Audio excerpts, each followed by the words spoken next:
Es una tarea tan extraordinaria y tan importante como la tarea de los médicos, y por eso también lo estamos pensando así para el sistema de salud. Que tuviéramos la posibilidad de tener médicos, hombres y mujeres, que les preocupe la salud, no solamente física, sino mental, emocional de sus pacientes, que se involucren con ellos, que sufran con ellos y se alegren con ellos, y no simplemente sean unos burócratas que no saben ni siquiera cómo se llama la persona que tienen enfrente. ¿Cuántos miles, millones de maestros ni siquiera hacen el ejercicio ahora mínimo de conocer los nombres y apellidos de los estudiantes? Y yo digo, bueno, un maestro, un verdadero maestro, es un maestro que comparte conocimiento, pero reconoce que el otro también es un sujeto de conocimiento, que tiene una experiencia, que tiene una vida, que tiene una familia, que tiene una historia, que participa en una comunidad. Eso es lo que necesitamos, que vuelvan a ser los maestros, que se puedan desplazar, que se sientan encargados y responsables de sus estudiantes. Hicimos nosotros aquí en el Distrito Federal una experiencia que a mí me ha marcado profundamente, como todas nuestras experiencias sociales y de resistencia, que es la experiencia del programa de jóvenes en situación de riesgo, en donde lo que nosotros hicimos, lo que propusimos y llevamos a la práctica, es convertir a personas de la comunidad, maestros a veces y maestras sí, pero también empleados, hombres y mujeres, amas de casa, que simplemente tuvieran una identificación con la situación de los jóvenes y que pudieran tomarlos bajo su protección. ¿Para qué? Más que ninguna otra cosa, para hablar con ellos y con ellas, para atenderlos, para ver qué necesitaban, para resolver la posibilidad de que el que quisiera seguir estudiando pudiera hacerlo, para que el que sufría una situación de violencia tuviera cómo procesarla y salir adelante, para el que quisiera hacer deporte, para que el que quisiera interesarse por la vida de la comunidad. Y trabajamos en las zonas de más alta incidencia delictiva de la ciudad, ahí en la colonia Morelos, en todas partes. Establecimos comunidades de jóvenes de 20, 25 maestros, 20, 25 muchachos, bajo la tutoría de un o una ciudadana responsable. Eso nos permitió remontar de una manera inédita el problema de la delincuencia en la Ciudad de México. Y logramos establecer relaciones afectuosas, comprensivas, incluyentes, con miles de jóvenes. En la época de nosotros el programa inició con 20,000 jóvenes. Ha tenido otros desarrollos posteriores, pero la base de eso es que todos estos seres humanos talentosos, creativos, inteligentes, los mejores del país, no estén sueltos ni sean objeto de desprecio, porque nos ofende que les llamen ninis a estos, los mejores y las mejores del país. Fundamos en la Ciudad de México una universidad que sigue siendo un espacio extraordinario, como las escuelas preparatorias, para estudiantes que fueron rechazados en otros centros educativos, no porque sean tontos, no porque no estén suficientemente preparados, sino porque simple y sencillamente no hay lugar físico para ellos. Y son estudiantes, hombres y mujeres talentosos, serios, con capacidad, con creatividad, sobrevivientes porque estudiar en estas condiciones donde todo es difícil es un acto casi heroico. Y cuando uno observa en los estudiantes ese descubrimiento, es como si volvieran a descubrirse el mundo cada vez.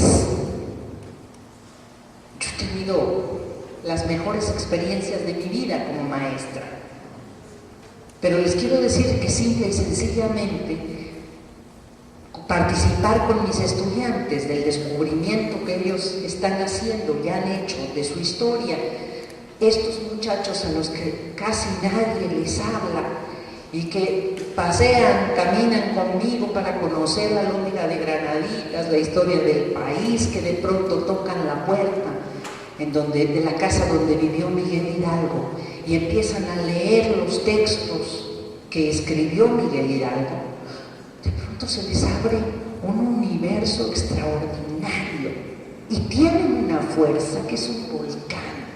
Si no nos apoyamos en ellos positivamente, si los dejamos en manos de toda esta delincuencia feroz y del abandono y de la frustración y de las expectativas falsas basadas en quién tiene un celular, un coche, una casa, quién atropella a los demás para hacerse de ciertas riquezas, vamos a perder del todo nuestro país.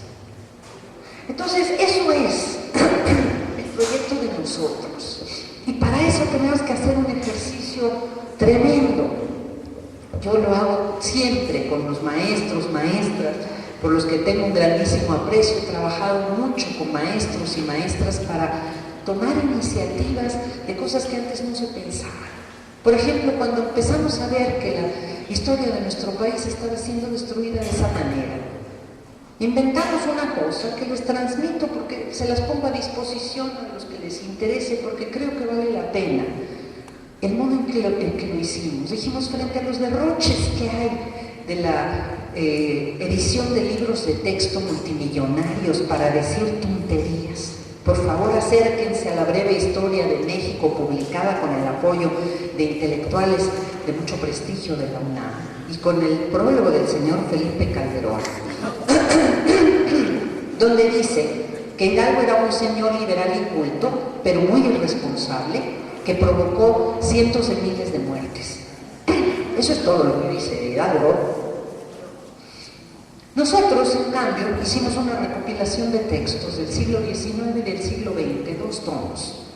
Editamos esos libros sobre la base de una cooperación personal de maestros y maestras de todo el país, que pusieron sus 25 pesos y se inscribieron en unas listas larguísimas que hemos tenido para editar esos 2 extraordinarios libros, con 25 pesos. Y con eso pagamos la edición en una imprenta que no cobró más que por el papel, ni siquiera por el trabajo de los compañeros y compañeras. Esos tomos se llaman Nuestra Historia. Y Nuestra Historia, pues esos 2 tomos igual se pueden reeditar sobre esa base, pero nada nos impide editar materiales educativos. Lo han hecho los maestros de Michoacán, extraordinarios. Lo han hecho los maestros de Guerrero. Se ha hecho aquí en la Ciudad de México, me recordaba, compañero, colega, de un gran congreso de educación pública que hicimos congreso de educación artística también, hace muchos años. Bueno, no tantos, algunos. Este tipo de iniciativas de hacer brigadas culturales, de llevar la educación, la cultura, el orgullo por la identidad. Yo tengo compañeros y compañeras historiadores, historiadoras, que andan con unos tenderetes por el país para contar la historia de México y los ponen en las plazas de la manera más modesta, y recuperando proyectos alternativos de educación. Yo les digo con sinceridad y se los digo a ellos, y cuando se los dije hace 2 semanas que estuve allí, a los maestros indígenas de Guerrero, no me lo creen, se quedan mirando y dicen, ¿será verdad? Les digo, son ustedes los mejores educadores que tiene México. Los de la montaña de Guerrero, que son los más pobres de los más pobres, porque son los que se han visto en la absoluta necesidad de reaccionar primero frente a las instrucciones absurdas que les mandan desde el centro del país. Segundo, a las condiciones objetivas de extrema miseria, de violencia, de amenaza que viven los hijos y las niñas. Y tercero, a la necesidad de llevar a cabo un programa digno de educación para sus pueblos. Esos son los seguidores de Altamirano, de Ignacio Manuel Altamirano, y no del Banco Mundial. Y son extraordinarios, y por eso los bombardean, porque quieren despojarlos de sus riquezas y de su educación también, y quieren asegurarles que son personas de segunda y de tercera clase como todos nosotros. Hace muchos años, hace 2 siglos, justo en la época de la independencia, otro educador extraordinario que era Simón Rodríguez, maestro de Simón Bolívar, decía: lo peor que nos puede pasar es que estemos pensando mal, pensando en la cabeza de Europa y de los Estados Unidos. Es el gran daño que nos han hecho. Tenemos que recuperar nuestra capacidad de pensar con cabeza propia, no nos vamos a equivocar. Porque el pueblo de México sabe muy bien lo que necesita el pueblo de México. Por esto el proyecto alternativo de nación se discute con tanta facilidad en todos los espacios, porque es el proyecto de todos y de todas. Y decía Simón Rodríguez: inventamos o erramos. O desarrollamos nuestra capacidad de pensar, o tenemos su orgullo en lo que podemos imaginar qué puede ser. Y por eso el derecho a la felicidad es también una convocatoria para que pensemos todos, todas, ¿cómo seríamos realmente felices? ¿Han pensado ustedes en ser felices? A veces pensamos solamente en sobrevivir. Pero si pensáramos realmente en cómo ser felices, la educación tendría que ser, entre otras cosas, el camino a la felicidad. El camino que los seres humanos, niños, niñas, jóvenes, adultos, ¿saben ustedes que tenemos 32 millones de personas que no terminaron sus estudios básicos en el país? Y tenemos 6 millones de analfabetas que nunca han tenido la posibilidad de tener un libro en su mano.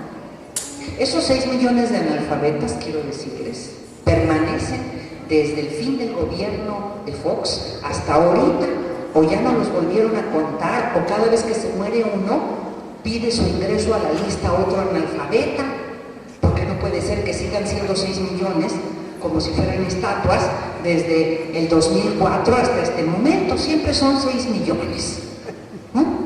Y 32 millones, es decir, de una población que hoy tiene 112 millones de habitantes, prácticamente 40 millones de habitantes, que es la tercera parte de la población, no ha tenido realmente derecho a estudiar, no tienen libros. Por eso cuando repartimos regeneración, supongo que les pasa a todos, no nada más a mí, cuando distribuimos regeneración en los pueblos, que vamos entregando casa por casa, la gente se entusiasma porque es la primera cosa que tienen para leer en muchos años, algo que no sea la televisión.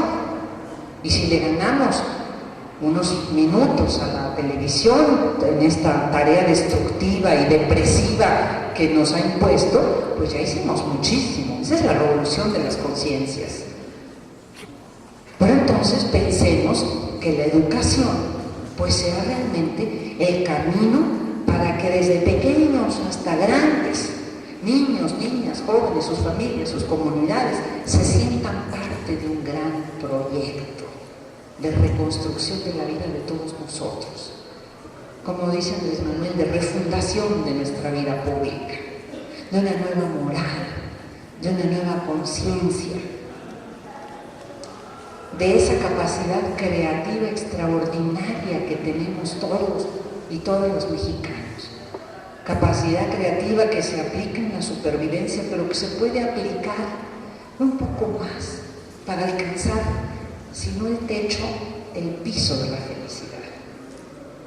Eso es, pues, la idea de qué nos ha llevado a construir este proyecto alternativo de nación y a hacerlo vivo en cada uno de nosotros, a través de todos los espacios que tengamos.